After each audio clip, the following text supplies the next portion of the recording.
नसीर अख्तर होरां दियां गल्लां सुन के हंझू आ गए ने अखां दे विच बापू जी। भैणे साडे भाई ने ਅਸੀਂ ਪਿਆਰ ਨਾਲ ਰਹਿਣਾ ਚਾਹੁੰਦੇ ਆ। ਸਿਆਸੀ ਲੋਕਾਂ ਦੀਆਂ ਪੀਰ ਨਹੀਂ ਗੱਲਾਂ ਸੁਣੀਆਂ ਜਿਹੜੀਆਂ ਮੇਰੇ ਮਨ ਤੇ ਛਾਲ ਆ ਗਿਆ। जिथे श्री गुरु ग्रंथ साहब 'ਚ 6 गुरु साहिबान की बाणी है, पहले 5 गुरु तो 9वां गुरु साहब उसे 7 मुसलमानों की बाणी है। एक जब सिख उठ के सवेरे नतमस्तक होंगे गुरु ग्रंथ साहब में तो 7 मुसलमान तो उत्थे पैने ना। इस करके साडी तो मैं कहना 9 और मास का रिश्ता नहीं है, ये आत्मा और शरीर का रिश्ता है। इस करके पक्ष नहीं किया जा सकता।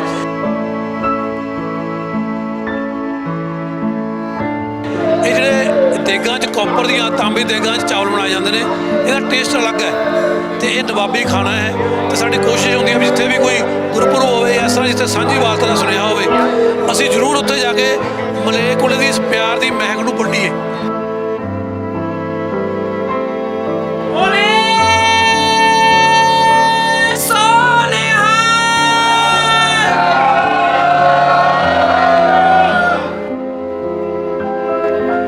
गुरु फतेह दी सांझ पाउने आ। वाहिगुरू जी का खालसा वाहिगुरू जी की फतेह। ਅਸੀਂ ਖਾਲਸੇ ਦੀ ਧਰਤੀ ਸ਼੍ਰੀ ਅਨੰਦਪੁਰ ਸਾਹਿਬ ਤੇ ਖੜੇ ਹੋਏ ਆ। ਗੁਰੂ ਪਾਤਸ਼ਾਹ ਦਸਮ ਪਾਤਸ਼ਾਹ ਸਾਹਿਬ ਸ਼੍ਰੀ ਗੁਰੂ ਗੋਬਿੰਦ ਸਿੰਘ ਮਹਾਰਾਜ ਜੀ ਨੇ ਇਸੇ ਹੀ ਧਰਤੀ ਤੋਂ ਖਾਲਸਾ ਪੰਥ ਦੀ ਸਾਜਨਾ ਕੀਤੀ ਸੀ ਔਰ ਜਾਤਾਂ ਪਾਤਾਂ ਦਾ ਫਰਕ ਵੀ ਮਿਟਾਇਆ ਸੀ। ਤੇ ਅੱਜ ਇਸੇ ਦੌਰਾਨ ਇੱਕ ਬਹੁਤ ਹੀ ਵੱਡੀ ਮਿਸਾਲ ਬਣ ਕੇ ਹਮੇਸ਼ਾ ਉੱਭਰਦਾ ਆਇਆ ਹੈ ਮੁਸਲਿਮ ਭਾਈਚਾਰੇ ਦਾ ਇਹ ਲੰਗਰ, ਚਾਹੇ ਉਹ ਦਿੱਲੀ ਦਾ ਸਿੰਘੂ ਬਾਰਡਰ ਹੋਵੇ, ਚਾਹੇ ਫਤਿਹਗੜ੍ਹ ਸਾਹਿਬ ਦੀ ਧਰਤੀ ਹੋਵੇ, ਚਾਹੇ ਸ਼੍ਰੀ ਅਨੰਦਪੁਰ ਸਾਹਿਬ ਦੀ ਧਰਤੀ ਹੋਵੇ, ਹਮੇਸ਼ਾ ਹੀ ਇਹਨਾਂ ਮੁਸਲਮਾਨ ਵੀਰਾਂ ਦੇ ਵੱਲੋਂ ਮਿੱਠੇ ਚਾਵਲਾਂ ਦਾ ਜਿਹੜਾ ਲੰਗਰ ਹੈ ਲਗਾਇਆ ਜਾਂਦਾ ਹੈ। ਸੋ ਸਾਡੇ ਨਾਲ ਨਸੀਰ ਅਖਤਰ ਮੌਜੂਦ ਨੇ, ਪਰ ਇਸ ਤੋਂ ਪਹਿਲਾਂ ਇਹਨਾਂ ਦਾ ਥੋੜੀ ਜਾਣਕਾਰੀ ਜ਼ਰੂਰ ਦੇ ਦੇਵਾਂ। ਇਹ ਉਹਨਾਂ ਦੇ ਪਰਿਵਾਰ ਚੋਂ ਜਿਨ੍ਹਾਂ ਨੇ ਛੋਟੇ ਸਾਹਿਬਜ਼ਾਦੇ ਜਦੋਂ ਸ਼ਹੀਦ ਹੋਏ ਸੀ ਤਾਂ ਉਹਨਾਂ ਦੇ ਹੱਕ ਦੇ ਵਿੱਚ ਹਾਂ ਦਾ ਨਾਰਾ ਮਾਰਿਆ ਸੀ।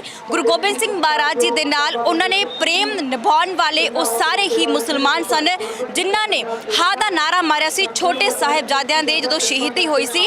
ਤਾਂ ਇਸੇ ਦੌਰਾਨ ਉਸੇ ਹੀ ਪਰਿਵਾਰ ਦੇ ਵਿੱਚੋਂ ਨਸੀਰ ਅਖਤਰ ਨੇ ਸਾਡੇ ਨਾਲ। ਸਭ ਤੋਂ ਪਹਿਲਾਂ ਮੈਂ ਕਹਿੰਦੀ ਆਪਾਂ ਫਤਿਹ ਬੁਲਾਵਾਂਗੇ। ਵਾਹਿਗੁਰੂ ਜੀ ਕਾ ਖਾਲਸਾ ਵਾਹਿਗੁਰੂ ਜੀ ਕੀ ਫਤਿਹ। ਸੋ ਬਹੁਤ ਹੀ ਖੂਬਸੂਰਤ ਸਾਂਝੀ ਵਾਲਤਾ ਦਾ ਸੰਦੇਸ਼ ਦਿੰਦੇ ਆਏ ਹੋ ਤੁਸੀਂ। ਫਤਿਹਗੜ੍ਹ ਸਾਹਿਬ ਦੀ ਧਰਤੀ ਤੇ ਹਮੇਸ਼ਾ ਲੰਗਰ ਚੱਲਦਾ ਹੈ ਔਰ ਅੱਜ ਅਨੰਦਪੁਰ ਸਾਹਿਬ ਦੀ ਧਰਤੀ ਤੇ ਆਏ ਹੋ। ਪਹਿਲਾਂ ਇਹ ਦੱਸੋ ਕਿ ਮਹਿਸੂਸ ਕੀ ਹੁੰਦਾ ਇੱਥੇ ਆ ਕੇ? ਸਾਰੀਆਂ ਤਾਰੀਫਾਂ ਸਾਰੀਆਂ ਵਡਿਆਈਆਂ ਉਸ ਰੱਬ ਲਈ ਨੇ ਜਿਹੜਾ ਸਾਰੇ ਜੱਗ ਦਾ ਸਾਜਨਹਾਰ ਤੇ ਪਾਲਨਹਾਰ ਹੈ। ਉਸ ਇੱਕ ਰੱਬ ਨੂੰ ਹੀ ਵੱਖ-ਵੱਖ ਭਾਸ਼ਾਵਾਂ ਵਿੱਚ ਅੱਲਾ, ਅਕਾਲ ਪੁਰਖ, ਈਸ਼ਵਰ, ਲਾਰਡ, ਗੋਡ ਆਦਿ ਨਾਮਾਂ ਦੁਆਰਾ ਯਾਦ ਕੀਤਾ ਜਾਂਦਾ ਹੈ। ਸਭ ਤੋਂ ਪਹਿਲਾਂ ਸੰਸਾਰ ਵਿੱਚ ਵਸਣ ਵਾਲੇ ਸਾਰੇ ਸਿੱਖ ਭੈਣ ਭਰਾਵਾਂ ਨੂੰ ਸਿੱਖ ਮੁਸਲਿਮ ਸਾਂਝਾਂ ਵੱਲੋਂ ਹੋਲਾ ਮਹੱਲੇ ਦੀਆਂ ਬਹੁਤ-ਬਹੁਤ ਵਧਾਈਆਂ। ਜੀ ਆਪ ਜੀ ਠੀਕ ਹੈ। ਹੁਣ ਅਸੀਂ ਗੱਲ ਕਰ ਲੈਂਦੇ ਕਿ ਤੁਸੀਂ ਹਮੇਸ਼ਾ ਹੀ ਇੱਕ ਚਾਵਲਾਂ ਦਾ ਲੰਗਰ ਲਗਾਉਂਦੇ, ਮਿੱਠੇ ਚਾਵਲਾਂ ਦਾ ਲੰਗਰ ਚੱਲਦਾ ਹੈ। ਸੋ ਇਹ ਇੱਕ ਬੜੀ ਖਾਸੀਅਤ ਹੈ ਕਿ ਇਹ ਜਿਹੜਾ ਬਰਤਨ ਤੁਸੀਂ ਤਿਆਰ ਕਰ ਰਹੇ ਹੋ ਬਰਤਨ ਹੁਣ ਨਹੀਂ ਚੱਲਦੇ। ਹਾਂ ਦੇਖੋ, ਇਹ ਮਲੇਰਕੋਟਲਾ ਜਿਹੜੀ ਜਿਹਨੂੰ ਹਾਂ ਦੇ ਨਾਰੇ ਧਰਤੀ ਨਾਲ ਜਾਂਦਾ ਹੈ, ਇਹ ਮੁਸਲਿਮ ਰਿਆਸਤ ਰਹੀ ਹੈ ਸ਼ੁਰੂ ਦੀ। ਇਹ ਜਿਹੜੇ ਦੇਗਾਂ 'ਚ ਕੌਪਰ ਦੀਆਂ ਤਾਂਬੇ ਦੇਗਾਂ 'ਚ ਚਾਵਲ ਬਣਾਏ ਜਾਂਦੇ ਨੇ, ਇਹਦਾ ਟੇਸਟ ਅਲੱਗ ਹੈ ਤੇ ਇਹ ਨਵਾਬੀ ਖਾਣਾ ਹੈ। ਤੇ ਸਾਡੀ ਕੋਸ਼ਿਸ਼ ਹੁੰਦੀ ਹੈ ਵੀ ਜਿੱਥੇ ਵੀ ਕੋਈ ਗੁਰਪੁਰਬ ਹੋਵੇ ਇਸ ਤਰ੍ਹਾਂ ਜਿੱਥੇ ਸਾਂਝੀ ਵਾਰਤਾ ਦਾ ਸੁਨੇਹਾ ਹੋਵੇ, ਅਸੀਂ ਜ਼ਰੂਰ ਉੱਥੇ ਜਾ ਕੇ ਮਲੇਰਕੋਟਲੇ ਦੀ ਇਸ ਪਿਆਰ ਦੀ ਮਹਿਕ ਨੂੰ ਵੰਡੀਏ। ਇਹ ਜਿਹੜੀ ਅੱਜ ਦੇਖਿਆ ਜਾਵੇ ਨਾ, ਸਭ ਤੋਂ ਬੜੀ ਜਿਹੜੀ ਇਬਾਦਤ ਹੈ ਉਹ ਮੁਹੱਬਤ ਹੈ, ਪ੍ਰੇਮ ਹੈ। ਸ਼੍ਰੀ ਗੁਰੂ ਗ੍ਰੰਥ ਸਾਹਿਬ ਗੁਜਰੀ ਮਹੱਲਾ 5ਵਾਂ ਅੰਗ 498 ਦੇ ਗੁਰਬਾਣੀ ਦਾ ਫਰਮਾਨ ਹੈ, ਮਿਲਵੇ ਕੀ ਮਹਿਮਾ ਬਰਨ ਨਾ ਸਾਕੋ ਨਾਨਕ ਪਰੈ ਪਰੀਲਾ। ਅਰਥਾਤ ਮੈਂ ਮਿਲ ਬੈਠਣ ਤੇ ਏਕਤਾ ਦੀ ਮਹਿਮਾ ਵਰਣਨ ਨਹੀਂ ਕਰ ਸਕਦਾ। ਇਹ ਪਰੇ ਤੋਂ ਪਰੇ ਉੱਚੀ ਤੋਂ ਉੱਚੀ ਹੈ। ਕੁਰਾਨ ਮਜੀਦ ਵਿੱਚ ਇਸਲਾਮੀ ਦੀ ਸਿੱਖਿਆ ਇਹੀ ਹੈ। ਕੁਰਾਨ ਮਜੀਦ ਚੈਪਟਰ ਨਿਸਾ ਵਰਸ ਨੰਬਰ ਆਇਤ ਨੰਬਰ 128 ਬਸ ਸੁਲਹ ਖੈਰ, ਅਰਥਾਤ ਸੁਲਹ ਏਕਤਾ ਜਾਂ ਮਿਲ ਬੈਠਣਾ ਸਭ ਤੋਂ ਚੰਗੀ ਗੱਲ ਹੈ। ਤੇ ਇਹ ਜਿਹੜਾ ਸਾਡਾ ਲੰਗਰ ਹੈ ਇਹ ਸੁਲਹ ਦੇ ਵੱਲ, ਪਿਆਰ ਦੇ ਵੱਲ, ਮਿਲ ਬੈਠਣ ਵੱਲ ਇੱਕ ਸਾਡਾ ਸੁਨੇਹਾ ਹੈ। ਅਸੀਂ ਮਲੇਰਕੋਟਲਾ ਦੀ ਇਤਿਹਾਸਿਕ ਧਰਤੀ ਤੋਂ ਹਮੇਸ਼ਾ ਹੀ ਇਹ ਪਿਆਰ ਦਾ ਸੁਨੇਹਾ ਲੈ ਕੇ ਉੱਥੇ ਪਹੁੰਚਦੇ ਹਾਂ ਜਿੱਥੇ ਸਾਡੇ ਸਿੱਖ ਭਰਾਵਾਂ ਦਾ ਕੋਈ ਫੰਕਸ਼ਨ ਹੁੰਦਾ ਤੇ ਸਾਨੂੰ ਪਤਾ ਲੱਗਿਆ ਵੀ ਹੋਲਾ ਮਹੱਲਾ ਚੱਲ ਰਿਹਾ। ਅਸੀਂ ਪਿਛਲੇ ਸਾਲ ਵੀ ਆਏ ਸੀ, ਇਸ ਸਾਲ ਅਸੀਂ ਸਪੈਸ਼ਲ ਸੋਚਿਆ ਵੀ ਇਸ ਜਰਦੇ ਦਾ ਇੱਥੇ ਲੰਗਰ ਲਾਇਆ ਜਾਵੇ ਤਾਂ ਕਿ ਉਸ ਪਿਆਰ ਦੀ ਸਾਂਝ ਨੂੰ ਜਿਹੜੀ ਧੰਨ ਧੰਨ ਸ਼੍ਰੀ ਗੁਰੂ ਨਾਨਕ ਸਾਹਿਬ ਨੇ ਭਾਈ ਮਰਦਾਨੇ ਨੂੰ ਆਪਣੇ ਨਾਲ ਰੱਖ ਕੇ ਸ਼ੁਰੂ ਕੀਤੀ ਸੀ। 12 ਭਾਈ ਗੁਰਦਾਸ ਬਾਰ ਪਹਿਲੀ ਪੰਨਾ ਨੰਬਰ 35 ਤੇ ਭਾਈ ਗੁਰਦਾਸ ਜੀ ਲਿਖਦੇ ਨੇ, ਬਾਬਾ ਗਿਆ ਬਗਦਾਦ ਨੂੰ ਬਾਹਰ ਜਾਏ ਗਿਆ ਅਸਤਾਨਾ, ਇੱਕ ਬਾਬਾ ਆਕਾਰ ਰੂਪ ਦੂਜਾ ਰੁਬਾਬੀ ਮਰਦਾਨਾ। ਉਸੇ ਸਾਂਝ ਨੂੰ ਅੱਗੇ ਵਧਾਉਣ ਦਾ ਇਹ ਨਿਮਾਣਾ ਜਾਂ ਯਤਨ ਹੈ ਸ੍ਰੀ ਗੁਰੂ ਨਾਨਕ ਸਾਹਿਬ ਤੇ ਭਾਈ ਮਰਦਾਨਾ ਦੇ ਵਾਰਸਾਂ ਵੱਲੋਂ।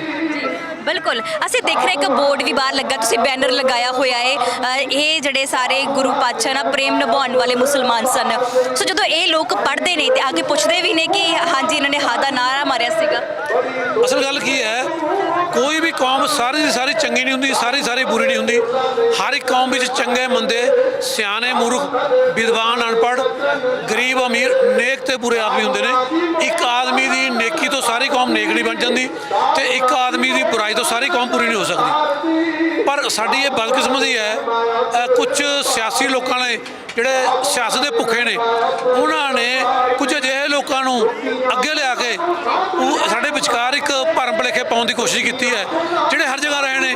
ਜੇ ਅਸੀਂ ਗੱਲ ਕਰੀਏ ਸ਼੍ਰੀ ਹਰਿਮੰਦਰ ਸਾਹਿਬ 1984 ਵਿੱਚ ਢਾਹ ਢੇਰੀ ਕੀਤਾ ਸੀ, ਉਹ ਜਿਹੜਾ ਲੀਡ ਕਰ ਰਿਹਾ ਸੀ ਅੰਬੇਦਕਰ ਜਨ ਬਰਾੜ ਸਿੱਖ ਸੀਗਾ। ਤੇ ਇਸ ਕਰਕੇ ਆਪਾਂ ਪੂਰੀ ਸਿੱਖ ਕੌਮ ਨੂੰ ਬੁਰਾ ਨਹੀਂ ਕਹਿ ਸਕਦੇ।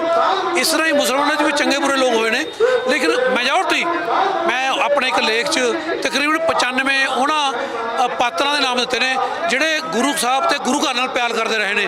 ਜੇ ਅਸੀਂ ਸ਼ੁਰੂ ਹੋ ਜਾਂਦੇ ਹਾਂ ਭਾਈ ਮਰਦਾਨੇ ਤੋਂ ਲੈ ਕੇ ਦੌਲਤਾਂ ਦਾਈ, ਰਹਿਬਲਾਰ ਮੁਹੰਮਦ ਪੱਟੀ, ਸੂਫੀ ਮੀਆਂ ਮੀਰ, ਹਾਂਜੀ, ਤੇ ਇੱਧਰ ਗੁਰੂ ਸਾਹਿਬ ਗੁਰੂ ਗੋਬਿੰਦ ਸਿੰਘ ਨਾਲ ਆ ਜਾਈਏ, ਉਹਨਾਂ ਦੇ ਉਸਤਾਦ ਸੈਯਦ ਪੀਰ ਮੁਹੰਮਦ ਕੋਟਲਾ ਨਿਹੰਗਾ, ਗਨੀ ਖਾਨ ਨਬੀ ਖਾਨ ਤੇ ਪੀਰ ਬੂਤੂ ਸ਼ਾਹ ਤੇ ਰਾਏ ਕੱਲਾ ਵਗੈਰਾ, ਇਹ ਸਾਰੇ ਉਹ ਪਾਤਰ ਨੇ ਜਿਹੜੇ ਗੁਰੂ ਸਾਹਿਬ ਔਰ ਗੁਰੂ ਘਰ ਨਾਲ ਪ੍ਰੇਮ ਕਰਦੇ ਰਹੇ ਨੇ ਤੇ ਉਹਨਾਂ ਦੇ ਪਿਆਰ 'ਚ ਆਪਣੀਆਂ ਜਾਨਾਂ ਵਾਰਦੇ ਰਹੇ ਨੇ। ਸਾਡੀ ਕੋਸ਼ਿਸ਼ ਹੈ ਵੀ ਉਹਨਾਂ ਪਾਤਰਾਂ ਨੂੰ ਵੀ ਅਸੀਂ ਅੱਗੇ ਲਿਆਈਏ ਜਿਹੜੇ ਇਤਿਹਾਸ ਦੇ ਜਾਣ ਬੁੱਝ ਕੇ ਛੁਪਾ ਕੇ ਰੱਖੇ ਗਏ ਨੇ, ਕਿਉਂਕਿ ਸਾਡੇ ਇਤਿਹਾਸ ਨੂੰ ਤੋੜ ਮੋੜ ਕੇ ਗੁਰੂ ਸਾਹਿਬਾਨ ਦੇ ਸਮੇਂ ਤੱਕ ਤਾਂ ਬਹੁਤ ਪਿਆਰ ਬਣਿਆ ਰਿਹਾ, ਲੇਕਿਨ ਉਹਨਾਂ ਦੇ ਗੁਰੂ ਸਾਹਿਬਾਨ ਤੋਂ ਚੌਖਾ ਸਮਾਂ ਮਗਰੋਂ ਕੁਝ ਭੈੜੇ ਲੋਕਾਂ ਨੇ ਜਿਹੜੇ ਸਾਡੇ ਦੋਹਾਂ ਦੇ ਦੁਸ਼ਮਣ ਨੇ, ਇਤਿਹਾਸ ਵਿੱਚ ਰਲ ਕਰਕੇ ਸਾਡੇ ਵਿਚਕਾਰ ਕੁਝ ਭਰਮ ਭੁਲੇਖੇ ਪਾ ਦਿੱਤੇ। ਤੇ ਅਸੀਂ ਕੋਸ਼ਿਸ਼ ਕਰਦੇ ਹਾਂ ਵੀ ਉਹਨੂੰ ਭਰਮ ਭੁਲੇਖਿਆਂ ਨੂੰ ਦੂਰ ਕਰਕੇ ਸਾਡੇ ਵਿਚਕਾਰ ਫਿਰ ਤੋਂ ਉਹੀ ਪਿਆਰ ਤੇ ਪ੍ਰੇਮ ਪੈਦਾ ਹੋ ਜਾਵੇ ਜਿਹੜਾ ਗੁਰੂ ਸਾਹਿਬਾਨ ਦੇ ਸਮੇਂ ਵਿੱਚ ਸੀਗਾ। ਉਹਦਾ ਇੱਕ ਇਹ ਨਿਮਾਣਾ ਜਿਹਾ ਉਪਰਾਲਾ ਹੈ। ਅਸੀਂ ਮਲੇਰਕੋਟਲੇ ਦੀ ਇਤਿਹਾਸਕ ਧਰਤੀ ਤੋਂ, ਹਾਂ ਦੇ ਨਾਰੀ ਧਰਤੀ ਤੋਂ ਇਹ ਪਿਆਰ ਦਾ ਸੁਨੇਹਾ ਲੈ ਕੇ ਆਏ ਹਾਂ ਖਾਲਸੇ ਦੀ ਧਰਤੀ ਤੇ। ਕੀ ਬਾਤ ਹੈ। ਅੱਛਾ, ਏਕੇ ਦਾ ਸੁਨੇਹਾ ਤੁਹਾਡਾ ਹੁੰਦਾ ਹੈ ਔਰ ਇੱਥੇ ਮੁਸਲਮਾਨ ਵੀ ਆਉਂਦੇ ਨੇ, ਹਿੰਦੂ ਵੀ ਆਉਂਦੇ ਨੇ, ਸਿੱਖ ਵੀ ਆ ਕੇ ਪ੍ਰਸ਼ਾਦ ਦਾ ਛਕ ਰਹੇ ਨੇ। ਜਦੋਂ ਆ ਕੇ ਤੁਹਾਡੇ ਕੋਲ ਇੱਥੇ ਛਕਦੇ ਨੇ ਤਾਂ ਉਦੋਂ ਦੱਸੋ ਕਿ ਜਦੋਂ ਸੋਚ ਕੇ ਆਏ ਹੋ ਅਸੀਂ ਆਹ ਸਕੂਲ ਲੈਣ ਜਾਣਾ, ਸਕੂਲ ਮਿਲ ਰਿਹਾ ਇੱਥੇ ਆ ਕੇ? ਦੇਖੋ ਪਤਾ ਕੀ ਗੱਲ ਹੈ, ਇਹ ਮੈਂ ਜਿਵੇਂ ਪਹਿਲਾਂ ਕਿਹਾ ਨਾ, ਜਿੱਥੇ ਸ੍ਰੀ ਗੁਰੂ ਗ੍ਰੰਥ ਸਾਹਿਬ 'ਚ 6 ਗੁਰੂ ਸਾਹਿਬਾਨ ਦੀ ਬਾਣੀ ਹੈ, ਪਹਿਲੇ 5 ਗੁਰੂ ਤੇ 9ਵੇਂ ਗੁਰੂ ਸਾਹਿਬ, ਉੱਥੇ 7 ਮੁਸਲਮਾਨਾਂ ਦੀ ਬਾਣੀ ਹੈ। ਇੱਕ ਜਦ ਸਿੱਖ ਉੱਠ ਕੇ ਸਵੇਰੇ ਨਤਮਸਤਕ ਹੁੰਦਾ ਗੁਰੂ ਗ੍ਰੰਥ ਸਾਹਿਬ ਨੂੰ ਤਾਂ 7 ਮੁਸਲਮਾਨ ਤਾਂ ਉੱਥੇ ਹੀ ਪਏ ਨੇ ਨਾ। ਇਸ ਕਰਕੇ ਸਾਡੀ ਤਾਂ ਮੈਂ ਕਹਿੰਦਾ ਨੌ ਔਰ ਮਾਸ ਦਾ ਰਿਸ਼ਤਾ ਨਹੀਂ ਹੈ, ਇਹ ਆਤਮਾ ਔਰ ਸਰੀਰ ਦਾ ਰਿਸ਼ਤਾ ਹੈ। ਇਸ ਕਰਕੇ ਇਹਨੂੰ ਵੱਖ ਨਹੀਂ ਕੀਤਾ ਜਾ ਸਕਦਾ ਤੇ ਇਹ ਸਾਡਾ ਫਰਜ਼ ਹੈ। ਸਾਡੀ ਇਹ ਅਸੀਂ ਕੋਈ ਅਹਿਸਾਨ ਨਹੀਂ, ਇਹ ਸਾਡੀ ਜ਼ਿੰਮੇਵਾਰੀ ਬਣਦੀ ਹੈ ਕਿ ਅਸੀਂ ਆਪਣੀਆਂ ਖੁਸ਼ੀਆਂ ਔਰ ਗਮੀਆਂ ਨੂੰ ਮਿਲ ਜੁਲ ਕੇ ਸਾਂਝਾ ਕਰੀਏ। ਸਾਇਆ ਕਿਸੇ ਮਿਲੇ ਹੋ ਫਲ ਮਯਸਰ ਕਿਸੇ, ਇਹ ਨਹੀਂ ਦੇਖਦੇ ਪੇੜ ਲਗਾਉਣੇ ਵਾਲੇ। ਅਸੀਂ ਤਾਂ ਇੱਕ ਪਿਆਰ ਦਾ ਮੁਹੱਬਤ ਦਾ ਪੇੜ ਲਾਉਣ ਜਾਂਦੇ ਹਾਂ ਤੇ ਇਹਦਾ ਫਾਇਦਾ ਕੌਣ ਲੈਂਦਾ ਹੈ ਅਸੀਂ ਨਹੀਂ ਜਾਣਦੇ, ਲੇਕਿਨ ਜ਼ਰੂਰ ਹੈ ਸਾਡੀ ਆਉਣ ਵਾਲੀ ਨਸਲਾਂ ਇਸ ਚੀਜ਼ ਨੂੰ, ਇਸ ਪਿਆਰ ਦਾ ਆਨੰਦ ਜ਼ਰੂਰ ਮੰਨਣਗੀਆਂ। ਜੀ ਬਿਲਕੁਲ, ਤੁਸੀਂ ਗੁਰਬਾਣੀ ਦੀ ਬਹੁਤ ਨੌਲੇਜ ਰੱਖ ਰਹੇ ਹੋ, ਤੁਸੀਂ ਤੁਕਾਂ ਵੀ ਗੁਰਬਾਣੀ ਦੀਆਂ ਵਰਤ ਰਹੇ ਹੋ। ਆਪ ਜੀ ਨੇ ਗੁਰਬਾਣੀ ਦਾ ਧਿਆਨ ਕੀਤਾ, ਪੜ੍ਹਿਆ ਤੁਸੀਂ ਗੁਰੂ ਗ੍ਰੰਥ ਸਾਹਿਬ ਜੀ ਨੂੰ? ਬਿਲਕੁਲ ਪੜ੍ਹਿਆ ਜੀ, ਕਿਉਂਕਿ ਦੋਵੇਂ ਹੀ ਸਾਂਝੀ ਬਾਲਤਾ ਦਾ ਸੁਨੇਹਾ ਹੁੰਦੇ ਨੇ। ਜੇ ਦੇਖਿਆ ਜਾਵੇ ਤਾਂ ਸ੍ਰੀ ਗੁਰੂ ਗ੍ਰੰਥ ਸਾਹਿਬ, ਸ੍ਰੀ ਗੁਰੂ ਨਾਨਕ ਸਾਹਿਬ ਨੇ ਜਿਹੜੇ ਸਿੱਖੀ ਦੇ ਬਾਨੀ ਤੇ, ਸਿੱਖੀ ਦੇ ਮੋਢੀ ਥੇ, ਉਹਨਾਂ ਨੇ ਜਿਹੜੀ ਸਿੱਖੀ ਦੀ ਸਥਾਪਨਾ ਕੀਤੀ ਸੀ ਨਾ, ਉਹ ਅਕਾਲ ਪੁਰਖ ਦੀ ਤੌਹੀਦ ਦੀ ਨੀਂਹ 'ਤੇ ਕੀਤੀ ਸੀ। ਤੇ ਇਸਲਾਮ ਦੀ ਨੀਂਹ ਵੀ ਮੈਂ ਦੱਸਿਆ ਵੀ ਰੱਬ ਦੀ ਏਕਤਾ ਹੈ। ਪ੍ਰਸਿੱਧ ਸਿੱਖ ਵਿਦਵਾਨ ਹੋਏ ਨੇ ਆਪਣੇ ਭਾਈ ਸਾਹਿਬ ਭਾਈ ਅਰਜਨ ਸਿੰਘ ਜੀ ਬਾਗੜੀਆਂ, ਗੁਰੂ ਆਸਾ ਉਹਨਾਂ ਦੀ ਕਿਤਾਬ ਹੈ, ਪੰਨਾ ਨੰਬਰ 55 ਦੇ ਲਿਖਦੇ ਨੇ। ਜੇ ਅਸਲ ਵਿੱਚ ਦੇਖਿਆ ਜਾਏ ਤਾਂ ਅਕਾਲ ਪੁਰਖ ਦੀ ਏਕਤਾ, ਮੂਰਤੀ ਪੂਜਾ, ਅਵਤਾਰਵਾਦ, ਵਰਨਾਸ਼ਰਮ, ਸੰਗਤ, ਪੰਗਤ, ਜਮਾਤ, ਉਪਾਸਨਾ, ਪੰਥਕ ਜਥੇਬੰਦੀ ਆਦਿ ਬੁਨਿਆਦੀ ਅਸੂਲਾਂ ਵਿੱਚ ਸਿੱਖ ਮਤ ਇਸਲਾਮ ਦੇ ਜ਼ਿਆਦਾ ਨਜ਼ਦੀਕ ਹੈ। ਤੇ ਪ੍ਰਸਿੱਧ ਇੱਕ ਅੰਗਰੇਜ਼ ਸਕਾਲਰ ਹੋਏ ਨੇ ਮਿਸਟਰ ਜੌਨ ਮੈਲਕਮ, ਉਹ ਆਪਣੀ ਕਿਤਾਬ ਉਹਨਾਂ ਦੀ ਸਕੈਚ ਆਫ ਦਾ ਸਿਕਸ ਦੇ ਪੰਨਾ ਨੰਬਰ 160 ਤੇ ਲਿਖਦੇ ਨੇ, Shri Guru Nanak Sahib did not deny the mission of Muhammad the prophet and disseminate the knowledge of one God through means of the Quran. ਇੱਕ ਰੱਬ ਦੀ ਗੱਲ ਕੀਤੀ ਗਈ ਹੈ ਤੇ ਸਾਡੀਆਂ ਸਾਂਝਾਂ ਨੇ, ਸਾਡੀ ਤਾਂ ਸਿਧਾਂਤਕ ਸਾਂਝਾਂ ਨੇ। ਤੇ ਸਾਨੂੰ ਤਾਂ ਇਹ ਲੱਗਦਾ ਜਦੋਂ ਅਸੀਂ ਆਉਂਦੇ ਹਾਂ ਵੀ ਦੋ ਵਿਛੜੇ ਹੋਏ ਭਰਾ ਨੇ, ਜਿਹੜੇ ਫਿਲਮਾਂ ਦਿਖਾਏ ਜਾਂਦੇ ਨੇ ਉਹ ਵਿਛੜ ਜਾਂਦੇ ਨੇ ਬਚਪਨ 'ਚ, ਤੇ ਜਦੋਂ ਮਿਲਦੇ ਨੇ ਫਿਰ ਇੱਕ ਦੂਜੇ ਵਾਸਤੇ ਜਾਣ ਦਿੰਦੇ ਨੇ। ਅਸੀਂ ਉਹੀ ਵਿਛੜੇ ਹੋਏ ਭਰਾ ਹਾਂ। ਅਸੀਂ ਚਾਹੁੰਦੇ ਹਾਂ ਕਿ ਸਿੱਖਾਂ ਤੋਂ ਵੱਧ ਕੇ ਸਾਨੂੰ ਖੁਸ਼ੀ ਹੋਵੇ ਇਸ ਗੱਲ ਦੀ, ਤੇ ਉਸੇ ਲੈ ਕੇ ਅਸੀਂ ਇੱਥੇ ਲੰਗਰ ਲਾਉਣੇ। ਜਦੋਂ ਜਦੋਂ ਸਿੱਖ ਇਤਿਹਾਸ ਪੜ੍ਹਦੇ ਹੋ, ਪੰਨੇ ਫਰੋਲਦੇ ਹੋ, ਤਾਂ ਉਸ ਦਿਨ ਪੰਨੇ ਫਰੋਲਦੇ ਕੀ ਕੁਝ ਮਹਿਸੂਸ ਹੁੰਦਾ ਹੈ ਕਿ ਕਿੰਨੀਆਂ ਵੱਡੀਆਂ ਇਹਨਾਂ ਨੇ ਕੁਰਬਾਨੀਆਂ ਦਿੱਤੀਆਂ ਨੇ? ਅਸਲ ਗੱਲ ਕੀ ਹੈ, ਸਾਡੀ ਇਹ ਬਦਕਿਸਮਤੀ ਹੈ ਕਿ ਸਾਡੇ ਇਤਿਹਾਸ ਨਾਲ ਛੇੜਛਾੜ ਕੀਤੀ ਉਹਨਾਂ ਭੈੜੇ ਲੋਕਾਂ ਨੇ ਜਿਹੜੇ ਸਾਡੇ ਦੋਹਾਂ ਦੇ ਦੁਸ਼ਮਣ ਨੇ। ਮੈਂ ਅਕਸਰ ਕਹਿੰਦਾ ਉਹਨਾਂ ਇੱਕ ਸਿੱਖ ਵਾਸਤੇ ਗੁਰਬਾਣੀ ਕਸਵੱਟੀ ਹੈ, ਇਤਿਹਾਸ ਨਹੀਂ। ਹੁਣ ਇਤਿਹਾਸ ਦੀ ਜਿਹੜੀ ਘਟਨਾ ਗੁਰਬਾਣੀ ਦੀ ਕਸਵੱਟੀ ਤੇ ਖਰੀ ਉਤਰਦੀ ਹੈ ਜਾਂ ਗੁਰਬਾਣੀ ਨਾਲ ਮੇਲ ਖਾਂਦੀ ਹੈ, ਉਹ ਮੰਨਣਯੋਗ ਹੈ। ਪਰ ਇਤਿਹਾਸ ਦੀ ਜਿਹੜੀ ਘਟਨਾ ਗੁਰਬਾਣੀ ਦੀ ਕਸਵੱਟੀ ਤੇ ਖਰੀ ਨਹੀਂ ਉਤਰਦੀ ਜਾਂ ਗੁਰਬਾਣੀ ਨਾਲ ਮੇਲ ਨਹੀਂ ਖਾਂਦੀ ਜਾਂ ਗੁਰਬਾਣੀ ਦੇ ਉਲਟ ਹੈ, ਭਾਵੇਂ ਉਸ ਨੂੰ ਵਰਣਨ ਕਰਨ ਵਾਲੇ 100 ਸਿੱਖ ਇਤਿਹਾਸਕਾਰ ਕਿਉਂ ਨਾ ਹੋਣ, ਉਹ ਮੰਨਣਯੋਗ ਹੀ ਨਹੀਂ ਹੋ ਸਕਦੀ। ਕਿਉਂਕਿ ਇੱਕ ਸੱਚੇ ਸਿੱਖ ਲਈ ਹਰ ਹਾਲਤ ਵਿੱਚ ਗੁਰਬਾਣੀ ਅੱਗੇ ਸਿਰ ਨਿਵਾਉਣਾ ਜ਼ਰੂਰੀ ਹੈ। ਹੁਣ ਜਿਹੜਾ ਧਰਮ ਹੁੰਦੇ ਨੇ ਉਹ ਤਾਂ ਜੋੜਦੇ ਨੇ, ਤੋੜਦੇ ਨਹੀਂ ਹੈ। ਧਰਮ ਤਾਂ ਪਿਆਰ ਸਿਖਾਉਂਦਾ, ਨਫ਼ਰਤ ਨਹੀਂ। ਹੁਣ ਇਤਿਹਾਸ ਦੀ ਜਿਹੜੀ ਘਟਨਾ ਸਾਡੇ 'ਚ ਨਫ਼ਰਤ ਪਾਉਂਦੀ ਹੈ, ਤੋੜ ਪੈਦਾ ਕਰਦੀ ਹੈ, ਉਹ ਧਰਮ ਨਹੀਂ ਹੈ, ਅਧਰਮ ਹੈ, ਧਰਮ ਦੇ ਭੇਸ 'ਚ ਹੈ। ਜੀ, ਫਿਰ ਵੀ ਅਸੀਂ ਗੱਲ ਕਰ ਲੈਣੀ, ਭਾਵੇਂ ਜਾਤਾਂ ਪਾਤਾਂ ਦਾ ਫਰਕ ਗੁਰੂ ਪਾਤਸ਼ਾਹ ਮਿਟਾ ਕੇ ਗਏ ਨੇ ਕਿ ਨਹੀਂ, ਇਹ ਫਰਕ ਨਹੀਂ ਹੋਣਾ ਚਾਹੀਦਾ, ਮਾਨਸ ਕੀ ਜਾਤ ਸਭ ਇੱਕ ਪਹਿਚਾਨ ਬੋ, ਹੈ ਨਾ, ਇਹ ਵੱਡਾ ਜਿਹੜਾ ਸੰਦੇਸ਼ ਦੇ ਕੇ, ਪਰ ਅੱਜ ਵੀ ਸਾਡੇ ਵਿੱਚ ਇਹ ਵੱਖਰੇਵੇਂ ਆ, ਇਹ ਕਦੋਂ ਦੂਰ ਹੋਣਗੇ? ਵੱਖਰੇਵੇਂ ਹੈ ਕਿ ਅਸੀਂ ਨਾ ਇਹ ਪ੍ਰੋਬਲਮ ਹੈ ਕਿ ਅਸੀਂ ਜਿਹੜੇ ਧਾਰਮਿਕ ਭੇਸ ਦੇ ਧਾਰਮਿਕ ਆ, ਜਿਹੜਾ ਧਰਮ ਹੈ ਉਹ ਤਨ ਦਾ ਵਿਸ਼ਾ ਨਹੀਂ ਹੁੰਦਾ, ਉਹ ਹੈ ਨਾ ਮਨ ਦਾ ਵਿਸ਼ਾ, ਸੋਚ ਦਾ ਵਿਸ਼ਾ। ਜਿਹੜੇ ਅੱਜ ਸਾਡੀ ਜਿਹੜੀ ਲੜਾਈਆਂ ਨੇ, ਸਾਡੇ ਬਖਰੇਵੇਂ ਨੇ, ਉਹ ਅਸੀਂ ਪਹਿਰਾਵੇ ਦੇ ਧਾਰਮਿਕ ਆ। ਅਤੇ ਜਦੋਂ ਅਸੀਂ ਜਿਹੜੀ ਕਿ ਮਨ ਦੇ ਧਾਰਮਿਕ ਹੋਵਾਂਗੇ, ਉਹ ਗੁਰਬਾਣੀ ਨੂੰ, ਇੱਕ ਸਿੱਖ ਗੁਰਬਾਣੀ ਨੂੰ ਚੰਗੀ ਤਰ੍ਹਾਂ ਸਮਝੂਗਾ ਔਰ ਗੁਰਬਾਣੀ ਦੀ ਸਿੱਖਿਆਵਾਂ ਨੂੰ ਫਾਲੋ ਕਰੂਗਾ, ਫਿਰ ਉਹ 'ਚ ਭਰਮ ਭੁਲੇਖੇ ਨਿਕਲ ਜਾਣਗੇ। ਇੱਕ ਮੁਸਲਮਾਨ ਕੁਰਾਨ ਦੀਆਂ ਸਿੱਖਿਆਵਾਂ ਨੂੰ ਚੰਗੀ ਤਰ੍ਹਾਂ ਸਮਝੂਗਾ ਅਤੇ ਉਹਨੂੰ ਫਾਲੋ ਕਰੂਗਾ ਅਤੇ ਉਹਦੇ ਅੰਦਰੋਂ ਭਰਮ ਭੁਲੇਖੇ ਨਿਕਲ ਜਾਣਗੇ। ਪਰ ਅਸੀਂ ਨਾ, ਇੱਕ ਸਿੱਖ ਜਿਹੜਾ ਹੈ ਉਹ ਜਾਣਦਾ ਹੈ ਗੁਰਬਾਣੀ ਨੂੰ, ਇੱਕ ਮੁਸਲਮਾਨ ਇਸਲਾਮੀ ਸਿੱਖਿਆ ਨੂੰ ਜਾਣਦਾ। ਅਸੀਂ ਕਹਿੰਦੇ ਨੀਮ ਹਕੀਮ ਖਤਰਾ ਹੈ ਜਾਨ। ਜਿਹੜਾ ਅੱਧਾ ਹਕੀਮ ਹੁੰਦਾ ਨਾ, ਉਹ ਕਿਸੇ ਡਾਕਟਰ ਅੱਧਾ ਜਾਨ ਲਈ ਖਤਰਾ ਹੁੰਦਾ। ਨੀਮ ਮੁੱਲਾ ਖਤਰਾ ਈਮਾਨ। ਜਿਹੜਾ ਨੀਮ ਗਿਆਨੀ ਹੈ ਨਾ, ਉਹ ਈਮਾਨ ਦਾ ਖਤਰਾ ਹੁੰਦਾ। ਅੱਜ ਅਸੀਂ ਸਾਰੇ ਨੀਮ ਗਿਆਨੀ ਆ, ਇਸ ਲਈ ਸਾਡੇ 'ਚ ਬਖਰੇਵੇਂ ਨੇ। ਮੈਂ ਉਹ ਉਪਦੇਸ਼ ਦਊਂਗਾ ਵੀ ਇੱਕ ਸਿੱਖ ਨੂੰ, ਸੱਚੇ ਸਿੱਖ ਨੂੰ ਗੁਰਬਾਣੀ ਨਾਲ ਜੁੜਨਾ ਚਾਹੀਦਾ ਹੈ ਔਰ ਗੁਰਮੁਖੀ ਨਾਲ ਜੁੜਨਾ ਚਾਹੀਦਾ ਹੈ, ਤਾਂ ਕਿ ਉਹ ਕਿਸੇ ਦਾ ਮੁਹਤਾਜ ਨਾ ਰਹੇ। ਇੱਕ ਮੁਸਲਮਾਨ ਨੂੰ ਕੁਰਾਨ ਸ਼ਰੀਫ ਨਾਲ ਜੁੜਨਾ ਚਾਹੀਦਾ ਹੈ ਔਰ ਉਹਦੀ ਭਾਸ਼ਾ ਨਾਲ ਜੁੜਨਾ ਚਾਹੀਦਾ ਹੈ, ਤਾਂ ਕਿ ਉਹ ਸਿੱਖਿਆਵਾਂ ਨੂੰ ਸਮਝ ਸਕੇ। ਉਹ ਭੈੜੇ ਲੋਕ ਜਿਹੜੇ ਟਰਾਂਸਲੇਟ ਕਰਕੇ ਜਾਂ ਸਿੱਖਿਆਵਾਂ ਗਲਤ ਦੱਸ ਕੇ ਸਾਡੇ ਭੁਲੇਖੇ ਪਾਉਂਦੇ ਨੇ, ਉਹਨਾਂ ਨੂੰ ਇਹ ਮੌਕਾ ਨਾ ਮਿਲ ਸਕੇ। ਜਦੋਂ ਤੁਸੀਂ ਬਚਪਨ ਤੋਂ ਥੋੜ੍ਹਾ ਜਿਹਾ ਸੋਝੀ ਆਉਣੀ ਸ਼ੁਰੂ ਹੋਈ ਸੀਗੀ, ਪਤਾ ਲੱਗਾ ਸੀ ਕਿ ਸਿੱਖਾਂ ਦੇ ਇਤਿਹਾਸ ਨਾਲ ਔਰ ਇੰਨੀ ਵੱਡੀ ਕੁਰਬਾਨੀ ਜਿਹੜੀ ਸਿੱਖ ਇਤਿਹਾਸ ਵਿੱਚ ਹੈ, ਔਰ ਕੁਝ ਉਸ ਸਮੇਂ ਦੀ ਗੱਲ ਕਰ ਲੈਣੇ, ਮੁਗਲ ਸਮੇਂ ਦੀ, ਤਾਂ ਉਸ ਦੌਰਾਨ ਇਹ ਜਿਹੜੇ ਵੱਡੇ ਜਿਹੜੇ ਕਾਂਡ ਹੋਏ ਸੀ, ਬੜੇ ਦੁਖਦਾਇਕ ਕਾਰੇ ਹੋਏ ਸੀ। ਉਸ ਦੌਰਾਨ ਜਦੋਂ ਪੜ੍ਹੇ ਸੀ, ਉਦੋਂ ਮਨ 'ਚ ਅਫਸੋਸ ਹੋਇਆ ਕਿ ਇਹ ਸਾਡੀ ਹੀ ਕੌਮ ਦੇ ਵੱਲੋਂ ਇਹ ਕੀ ਕੀਤਾ ਗਿਆ ਹੈ। ਫਿਰ ਉਹਨੂੰ ਗਲਤੀ ਨੂੰ ਸੁਧਾਰਨ ਦੇ ਲਈ ਤੁਸੀਂ ਬੜਾ ਵੱਡੇ ਉਪਰਾਲੇ ਕਰਦੇ ਹੋ, ਮਿਲਦੇ ਹੋ, ਤੁਸੀਂ ਜਦੋਂ ਇਬਾਦਤ ਵੀ ਕਰਦੇ ਹੋ ਤਾਂ ਪਛਤਾਵਾ ਵੀ ਹੁੰਦਾ ਹੈ। ਅਸਲ 'ਚ ਕੀ ਹੈ, ਸਾਨੂੰ ਜਿਹੜਾ ਇਤਿਹਾਸ ਹੈ ਨਾ, ਉਹ ਸਾਡੇ ਇਤਿਹਾਸ ਅਸਲ ਨਹੀਂ ਹੈ, ਰਲਗੜ ਹੋਇਆ ਹੈ। ਉਹ ਰਲਗੜ ਹੋਏ ਇਤਿਹਾਸ ਨੇ ਸਾਡੇ ਮਨਾਂ 'ਚ ਨਫ਼ਰਤ ਪਾਤੀ। ਜਦੋਂ ਮੈਂ 11ਵੀਂ 'ਚ ਕਾਲਜ ਗਿਆ, ਪੁਰਾਣੀ ਗੱਲ ਹੈ, ਤਾਂ ਮੈਂ ਆਪਣੀ ਕਲਾਸ 'ਚ ਇਕੱਲਾ ਸਟੂਡੈਂਟ ਸੀ ਮੁਸਲਿਮ ਮੇਰੇ ਕੋਲੇ, ਅਤੇ ਉਹ ਸਾਰੇ ਸਿੱਖ ਤੇ ਹਿੰਦੂ ਸੀ। ਇੱਕ ਤਾਂ ਅਸੀਂ ਕਾਲਜ ਦੇ ਗਰਾਊਂਡ 'ਚ ਖੜ੍ਹੇ, ਉਹ 'ਚ 4 ਸਿੱਖ ਤੇ 2 ਹਿੰਦੂ ਤੇ ਮੈਂ ਇਕੱਲਾ ਮੁਸਲਮਾਨ ਸੀ। ਤਾਂ ਸਾਡਾ ਇੱਕ ਸੀਨੀਅਰ ਨਿਰਮਲ ਸਿੰਘ ਮੇਰਾ ਨਾਮ ਯਾਰ, ਸਾਡੇ ਮਲੇ ਕੋਲ 10 ਕਿਲੋਮੀਟਰ ਰਹਿੰਦਾ, ਉਹ ਦੱਸ ਰਿਹਾ ਆਹ ਕੌਣ ਹੈ, ਫਲਾਨਾ, ਆਹ ਕੌਣ ਹੈ, ਫਲਾਨਾ, ਆਹ ਕੌਣ ਹੈ, ਫਲਾਨਾ। ਜਦ ਮੇਰੇ ਕੰਨੀ ਆਇਆ, ਕਹਿੰਦਾ ਆਹ ਕੌਣ ਹੈ, ਮੁਸਲਮਾਨ ਮੇਰੇ ਗੁਰੂ ਦਾ ਬੈਰੀ। ਯਾਨੀ ਕਿ ਉਹ ਗੱਲ ਮੇਰੇ ਕੰਨਾਂ 'ਚ ਗੂੰਜਦੀ ਰਹੀ। ਮੈਨੂੰ ਲੱਗਿਆ ਵੀ ਇਸ ਬੱਚੇ ਨੂੰ ਕਿਹਨੇ ਦੱਸਿਆ। ਮੈਂ 15 ਸਾਲ ਦਾ ਸੀ, 16 ਸਾਲ ਦਾ ਸੀ। ਸਾਡੇ ਗੁਰਦੁਆਰਿਆਂ 'ਚ ਜਾਂ ਸਾਡੇ ਘਰਾਂ 'ਚ ਸਾਨੂੰ ਰਲਗੜ ਹੋਇਆ ਇਤਿਹਾਸ ਪੜ੍ਹਾਇਆ ਜਾਂਦਾ ਰਿਹਾ। ਜਿਵੇਂ ਹੁਣ ਤੱਕ ਮੈਂ ਦੇਖਿਆ, ਸ਼੍ਰੀ ਹਰਿਮੰਦਰ ਇੱਥੇ ਜਾਂਦੇ ਫਤਿਹਗੜ੍ਹ ਸਾਹਿਬ, ਤਾਂ ਫੋਟੋ ਲਾਈ ਜਾਂਦੀ ਹੈ, ਇੱਕ ਪਾਸੇ ਸੂਬਾ ਸਰਹੰਦ ਖੜ੍ਹਾ ਹੈ, ਇੱਕ ਪਾਸੇ ਕਾਜ਼ੀ ਖੜ੍ਹਾ ਹੈ। ਬਿਲਕੁਲ ਝੂਠ ਹੈ। ਕਾਜ਼ੀ ਨੇ ਤਾਂ ਫੈਸਲਾ ਹੀ ਦਿੱਤਾ ਸੀ। ਕਿਤਾਬ ਹੈ ਸਿੱਖਾਂ ਲਈ ਹਿੰਦੂ ਚੰਗੇ ਜਾਂ ਮੁਸਲਮਾਨ, ਨਰਿੰਦਰ ਸਿੰਘ ਭਲੇਰ 1965 'ਚ ਛਪੀ ਹੈ ਇਹ, ਕਿ ਜਦੋਂ ਸੂਬੇ ਸਰਹੰਦ ਨੇ ਛੋਟੇ ਸਾਹਿਬਜ਼ਾਦਿਆਂ ਨੂੰ ਸੂਬੇ ਸਰਹੰਦ ਦੀ ਕਚਹਿਰੀ 'ਚ ਪੇਸ਼ ਕੀਤਾ, ਤਾਂ ਸੂਬੇ ਸਰਹੰਦ ਨੇ ਕਾਜ਼ੀ ਨੂੰ ਪੁੱਛਿਆ ਵੀ ਇਸਲਾਮੀ ਸ਼ਰਅ ਅਨੁਸਾਰ ਇਹਨਾਂ ਨੂੰ ਕਿਹੜੀ ਸਜ਼ਾ ਦਿੱਤੀ ਜਾ ਸਕਦੀ ਹੈ। ਤਾਂ ਕਾਜ਼ੀ ਨੇ ਕਿਹਾ, ਹਜ਼ੂਰ, ਇੰਨੇ ਮਾਸੂਮ ਬੱਚਿਆਂ ਲਈ ਇਸਲਾਮੀ ਸ਼ਰਅ ਵਿੱਚ ਕੋਈ ਸਜ਼ਾ ਤਜਵੀਜ਼ ਹੀ ਨਹੀਂ ਕੀਤੀ ਗਈ। ਇਸਲਾਮ ਨੇ ਦੇ ਨਹੀਂ ਸਕਦਾ, ਕਿਉਂਕਿ ਇਸਲਾਮ 'ਚ 13 ਸਾਲ ਤੋਂ ਘੱਟ ਬੱਚੇ ਲਈ ਕੋਈ ਸ਼ਰੀਅਤ ਲਾਗੂ ਨਹੀਂ ਹੁੰਦੀ ਹੈਗੀ। ਲੇਕਿਨ ਹੁਣ ਤੱਕ ਕਿਹਾ ਜਾਂਦਾ ਸੀ ਕਿ ਸ਼ਰਅ ਨੇ ਦੇ ਦਿੱਤੀ, ਕਾਜ਼ੀ ਨੇ ਦੇ ਦਿੱਤਾ। ਇੱਕ ਪਾਸੇ ਸੂਬਾ ਸਰਹੰਦ ਖੜ੍ਹਾ ਹੈ, ਦੂਜੇ ਪਾਸੇ ਕਾਜ਼ੀ ਖੜ੍ਹਾ ਹੈ। ਅਤੇ ਅਸੀਂ ਇਸ ਵਾਰ ਪਹਿਲੀ ਵਾਰ ਲਵਾਇਆ ਹੈ, ਇੱਕ ਪਾਸੇ ਸੂਬਾ ਸਰਹੰਦ ਖੜ੍ਹਾ ਹੈ ਮੁਜਰਮ ਦਾ, ਅਤੇ ਦੂਜੇ ਪਾਸੇ ਸੁੱਚਾਨੰਦ ਤੇ ਗੰਗੂ ਖੜ੍ਹਾ ਹੈ, ਜਿਨ੍ਹਾਂ ਨੇ ਭੜਕਾਇਆ। ਬਰਾਬਰ ਦੇ ਮੁਜਰਮ ਨੇ ਨਾ। ਇੰਡੀਅਨ ਪੈਨਲ ਕੋਡ ਧਾਰਾ ਨੰਬਰ 120 'ਚ ਕਿਹਾ ਗਿਆ, ਜਿਨ੍ਹਾਂ ਗੁਨਾਹ ਜਿਹੜੀ ਜੁਰਮ ਕਰਨ ਵਾਲਾ ਪਾਪੀ ਹੈ, ਉਹਨਾਂ ਭੜਕਾਉਣ ਵਾਲਾ ਪਾਪੀ ਹੈ।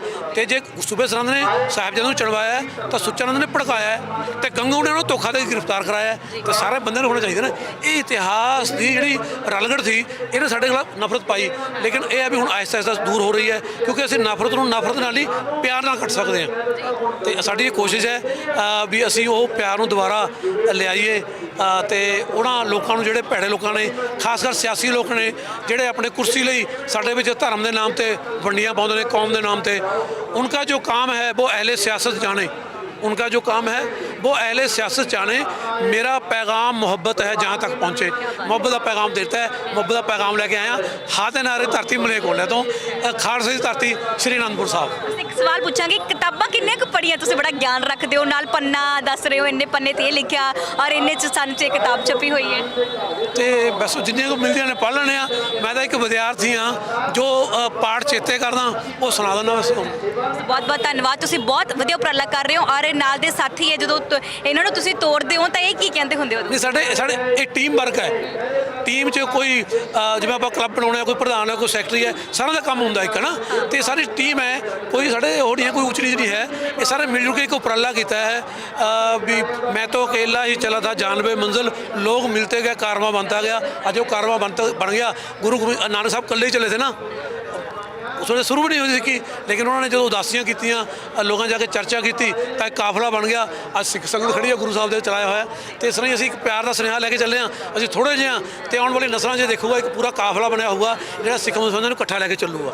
ਮੈਂ ਕਹਿੰਦੀ ਹਾਂ ਪ੍ਰਵਿੰਦਰ ਕੀ ਤਸਵੀਰ ਇਹਨਾਂ ਸਾਰਿਆਂ ਦੀ ਦਿਖਾ ਦਿਓ, ਕਿਉਂਕਿ ਇਹ ਵੀਰ ਮੁਸਲਮਾਨ ਵੀਰ ਨੇ ਔਰ ਸਾਡੇ ਲਾਗੇ ਖੜੇ ਨੇ ਤੇ ਇਹਨਾਂ 'ਚ ਇੰਨਾ ਉਤਸ਼ਾਹ ਇਹਨਾਂ ਨੂੰ ਸੁਣਨ ਦਾ ਕਿ ਬੋਲ ਕੀ ਰਹੇ ਨੇ। ਡੇਲੀ ਪੋਸਟ ਪੰਜਾਬੀ ਦੇ ਨਾਲ ਇੰਟਰਵਿਊ ਕਰ ਰਹੇ ਨੇ ਤੇ ਬੋਲ ਕੀ ਰਹੇ ਨੇ। ਸੋ ਤੁਸੀਂ ਦੇਖੋ ਇਹ ਤਸਵੀਰਾਂ। ਤੁਸੀਂ ਲੰਗਰ ਛਕਿਆ ਜੀ ਇੱਥੇ ਆ ਕੇ? ਕੀ ਕਹਿਣਾ ਚਾਹੋਗੇ? ਬਹੁਤ ਵਧੀਆ ਜੀ। ਜੋ ਬਾਬੇ ਨਾਨਕ ਦਾ 10ਵੇਂ ਪਾਤਸ਼ਾਹ ਦਾ ਨਾਰਾ ਹੈ ਨਾ, ਕੋਈ ਬੋਲੇ ਰਾਮ ਰਾਮ, ਕੋਈ ਖੁਦਾਏ, ਕੋਈ ਸੇਵਾ ਗੁਸਈਆ, ਕੋਈ ਅਲਾਏ। ਅਸੀਂ ਭਾਈ ਸਾਹਿਬ ਦੀ ਗੱਲ ਸੁਣ ਰਹੇ ਸੀ, ਉਹ ਇੱਕ ਪੈਗਾਮ ਲੈ ਕੇ ਚੱਲੇ, ਹੋਰ ਸਾਂਝਾ ਪੈਗਾਮ ਰਾਮ ਤੇ ਉਹਨੀ ਗੱਲ ਆਖੀ ਹੈ ਵੀ ਅਗਲੀ ਵਾਰ ਇਹ ਜਿਹੜਾ ਸਾਡਾ ਇਕੱਠ ਹੈ ਬਹੁਤ ਵੱਡਾ ਇਕੱਠ ਹੋਊਗਾ। ਇਹ ਸਰਬ ਸਾਂਝੀ ਜਿਹੜੀ ਵਾਲਤਾ ਹੈ ਇਹਨੂੰ ਦਰਸਾਉਂਦਾ ਹੈ। ਅਸੀਂ ਵੀ ਲੋਕਾਂ ਅੱਗੇ ਇਹੀ ਬੇਨਤੀ ਕਰਦੇ ਹਾਂ ਵੀ ਇੱਥੇ ਜਿਹੜੇ ਹਿੰਦੂ ਤੇ ਮੁਸਲਮਾਨ ਜਿਹੜੀ ਗੱਲ ਫੈਲਾਈ ਜਾ ਰਹੀ ਹੈ ਉਹ ਸਭ ਸਾਂਝੀ ਹੈ। ਅਸੀਂ ਇੱਕ ਹਾਂ। ਅਸੀਂ ਇਹਨਾਂ ਨੂੰ ਸੁਣਦੇ ਰਹਿੰਦੇ ਸਟੇਜਾਂ ਦੇ ਉੱਤੇ ਬੋਲਦਿਆਂ ਨੂੰ ਕਿ ਉਹਨਾਂ ਦੀ ਪੜ੍ਹਾਈ ਸਾਡੇ ਨਾਲੋਂ ਜ਼ਿਆਦਾ ਆ। ਆਹ ਦੇਖੋ ਭਾਈ ਸਾਹਿਬ, ਦੇਖੋ ਕੀ ਹੋ ਗਿਆ ਇਹਨਾਂ ਨੂੰ। ਇਹ ਤੁਸੀਂ ਕਿਉਂ ਰੋ ਰਹੇ ਹੋ? ਕੀ ਹੋ ਗਿਆ ਵੀਰ ਜੀ? ਕੀ ਹੋਇਆ ਬਾਪੂ ਜੀ? ਕੀ ਹੋ ਗਿਆ? ਕੀ ਗੱਲ ਹੋ ਗਈ? ਗੱਲਾਂ ਸੁਣ ਕੇ ਪ੍ਰਭਾਵਿਤ ਹੋਏ ਹੋ ਬਾਪੂ ਜੀ?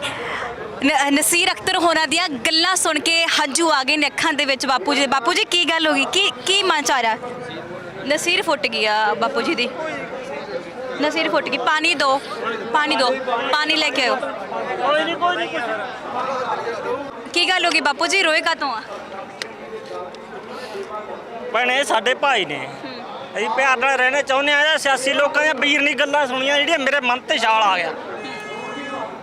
ਅਸੀਂ ਤਾਂ ਗੁਰੂ ਸਾਹਿਬ ਨੂੰ ਮੋਢਿਆਂ ਤੇ ਚੱਕੀ ਫਿਰੇ ਨੇ ਸਾਡੇ ਨੂੰ। ਬਿਲਕੁਲ ਗਨੀ ਖਾਨ ਨਬੀ ਖਾਨ। ਹਾਂਜੀ,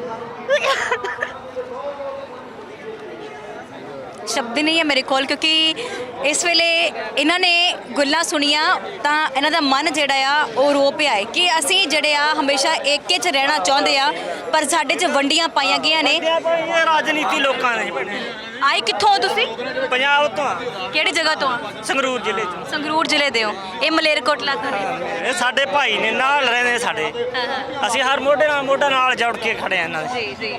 ਸੋ ਬਿਲਕੁਲ ਜੀ, ਇੱਕ ਏਕੇ ਦਾ ਜਿਹੜਾ ਸੰਦੇਸ਼ ਹੈ ਇਸ ਧਰਤੀ ਤੋਂ ਫਿਰ ਲੈ ਕੇ ਆਏ ਨੇ। ਇਸ ਤੋਂ ਪਹਿਲਾਂ ਵੀ ਦੱਸ ਦਿੰਦੇ ਆ ਕਿ ਫਤਿਹਗੜ੍ਹ ਸਾਹਿਬ ਦੀ ਧਰਤੀ ਤੇ ਹਰ ਸਾਲ ਹੀ ਇਹਨਾਂ ਦੇ ਵੱਲੋਂ ਸਿੱਖ ਮੁਸਲਿਮ ਸਾਂਝਾ ਲੰਗਰ ਜਿਹੜਾ ਲਗਾਇਆ ਜਾਂਦਾ ਤੇ ਇਸ ਦੇ ਨਾਲ ਜੇਕਰ ਗੱਲ ਕੀਤੀ ਜਾਵੇ ਉੱਥੋਂ ਦੀ ਸਿੰਘੂ ਬਾਰਡਰ ਦੀ, ਤਾਂ ਉੱਥੇ ਵੀ ਜਾ ਕੇ ਇਹਨਾਂ ਨੇ ਵਧੀਆ ਲੰਗਰ ਲਗਾਇਆ ਹੈ। ਸੋ ਅੱਜ ਫਿਰ ਖਾਲਸੇ ਦੀ ਧਰਤੀ ਸ਼੍ਰੀ ਆਨੰਦਪੁਰ ਸਾਹਿਬ ਤੇ ਆਏ ਸਨ ਤੇ ਨਤਮਸਤਕ ਹੋਏ ਨੇ ਤੇ ਮੁਹੱਬਤ ਦਾ ਪੈਗਾਮ ਇਸ ਧਰਤੀ ਤੋਂ ਜਿਹੜਾ ਦਿੱਤਾ ਜਾ ਰਿਹਾ ਹੈ। ਸੋ ਅਸੀਂ ਵੀ ਸਾਂਝੀ ਵਾਲਤਾ ਦੀ ਜਿੱਥੇ ਜੀ ਬੋਲੇ ਸੋਨੇਹਾ।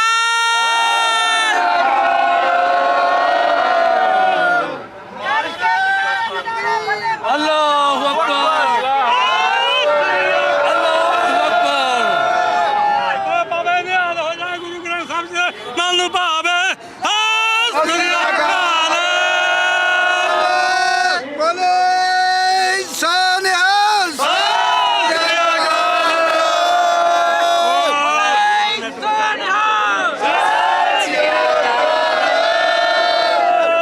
ਬਿਲਕੁਲ ਜੀ, ਅੱਜ ਇੱਥੇ ਏਕੇ ਦਾ ਸੰਦੇਸ਼ ਮਿਲਿਆ, ਐਸਾ ਪਿਆਰ ਜਿਹੜਾ ਦੇਖਣ ਨੂੰ ਮਿਲਿਆ। ਸੋ ਅੱਜ ਸਾਰੇ ਹਿੰਦੂ ਵੀਰ, ਮੁਸਲਮਾਨ ਵੀਰ, ਸਿੱਖ ਵੀਰ ਇੱਥੇ ਖੜੇ ਹੋਏ ਨੇ ਤੇ ਆਪ ਸਭ ਵੀ ਸਾਂਝੀਵਾਲਤਾ ਦਾ ਸੰਦੇਸ਼ ਹਮੇਸ਼ਾ ਦਿੰਦੇ ਰਹੋ। ਤੇ ਇਸੇ ਨਾਲ ਹੁਣ ਤੁਹਾਡੇ ਤੋਂ ਲਵਾਂਗੇ ਆਗਿਆ। ਸਹਿਯੋਗੀ ਸਾਥੀ ਪਰਵਿੰਦਰ ਸਿੰਘ ਦੇ ਨਾਲ ਮਨਦੀਪ ਕੌਰ ਸੰਧੂ। ਵਾਹਿਗੁਰੂ ਜੀ ਕਾ ਖਾਲਸਾ, ਵਾਹਿਗੁਰੂ ਜੀ ਕੀ